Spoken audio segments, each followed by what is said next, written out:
My name is Bethany Hudak, and I'm the lead author on this paper titled Directed Atom-by-Atom Assembly of Dopants in Silicon. Working with a team of researchers from Oak Ridge National Lab, Vanderbilt University, and the University of Tennessee, we developed a technique to controllably position bismuth atoms in a silicon crystal. We're studying this system because we're interested in single atoms for quantum computing, where the spin state of the individual donor atoms provide a method to encode the qubits. This architecture consists of individual donor atoms in a semiconductor. Silicon is a natural choice for a test system because of its widespread use in today's electronic devices. Isotopically pure silicon-28 also offers zero nuclear spin, creating a vacuum for the qubits to operate in. Group 5 elements are promising qubit candidates, with bismuth offering large spin-orbit coupling and strong clock transitions. A key challenge to building functional single-atom devices is the precise placement of qubits below the semiconducting surface. While single-atom placement has been demonstrated on surfaces, directed positioning of dopants within a 3D crystal has not been previously shown. So how can we accomplish directed positioning within a 3D device? In these experiments, we're using scanning transmission electron microscopy. As shown in our simplified model here, an electron beam is focused to a fine point about the radius of an atom and rastered across the sample to acquire an image 1 pixel at a time. This allows us to produce high-resolution images in spectroscopy. When the beam interacts with the sample, some of the electrons are scattered to high angles and collected on a high-angle annular dark field detector. The electrons scattered at these angles produce a Z-contrast image, so called because the intensity of the signal is proportional to the atomic number of the sample. Using this technique, we can easily distinguish lightweight silicon atoms from our heavy bismuth dopants. Shown on the far right is a Z-contrast image of bismuth and silicon. We can clearly resolve the silicon columns, and we can easily differentiate between bismuth and silicon based on the signal intensity. The white circle indicates a column with a bright bismuth atom present. Here's another image of bismuth-doped silicon, where the bismuth-containing columns are very bright compared to the silicon-only columns. Interestingly, when we image these samples at high magnification and 200 kV, we find that the dopants exhibit streaks in their intensities, and we can see partially visible atoms. This effect is not rooted in microscope instabilities, but arises because the dopant atoms move during the image scan. Curiously, at 200 kV, we can't transfer enough energy in a single collision from the beam to the sample to cause the bismuth to move. Even though we have a very high-energy electron beam, only a small amount of energy can be transferred to the sample itself. So what exactly is the mechanism causing the dopants to move?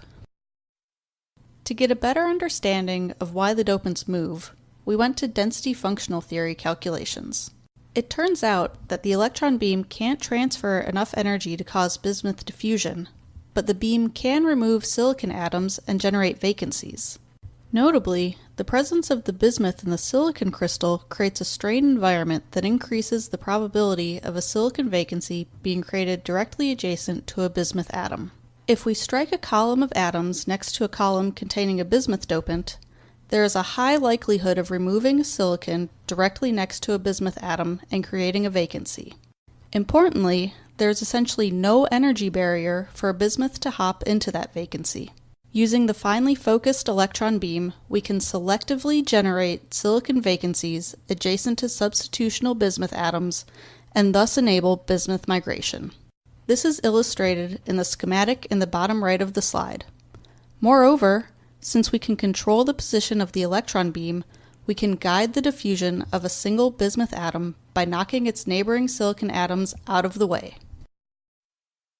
Using the discovery that silicon vacancies can be generated next to bismuth dopants, and that the bismuth atoms can then move freely into the vacancy space, we used the STEM electron beam to pattern a triangular lattice of bismuth atoms. By lowering the accelerating voltage of the microscope from 200 kV to 160 kV, closer to the knock-on damage threshold of silicon, we can direct the bismuth atoms while doing less damage to the surrounding crystal. The image on the left shows 6 circled bismuth atoms before any attempts at positioning. The image on the right is the result after moving individual bismuth dopants using the electron beam. We have created a nearly perfect triangular lattice of bismuth atoms below the silicon surface. Based on DFT calculations to elucidate the behavior of bismuth atoms on a silicon surface, we are confident that we are positioning atoms about 2 to 4 nanometers below the crystal surface. The ability to position subsurface atoms in silicon is very exciting, but there are still a few parameters to optimize before this becomes a reliable technique for device fabrication. For instance, while we are confident that the bismuth atoms are below the silicon surface, we cannot control how deep below the surface the atoms are. The image shown here on the left is an approximate model of our triangular structure as viewed in the 110 direction. However, if we rotate the crystal to view the 100 direction, we can see that the dopants are all at different depths in the crystal, and there is even the potential for multiple dopants to exist in a single column. Additionally, we must further optimize the accelerating voltage of the microscope to find the best range for moving atoms while limiting crystal damage. Also, implementing computer programming will greatly increase the efficiency of dopant positioning. What we have accomplished here is the first demonstration of controlled positioning of subsurface atoms in a three-dimensional material. By reducing the accelerating voltage of the microscope closer to the knock-on damage threshold of silicon, we are afforded more control over dopant placement and are able to build a triangular lattice of bismuth atoms below a silicon surface. Further work to optimize the beam conditions, introduce computer programming, and expand control from 2 dimensions to 3 dimensions is necessary to really move the STEM into the field of atom-by-atom material design. And finally, I'd like to thank all of my co-authors, our funding sources, and thank you for your attention.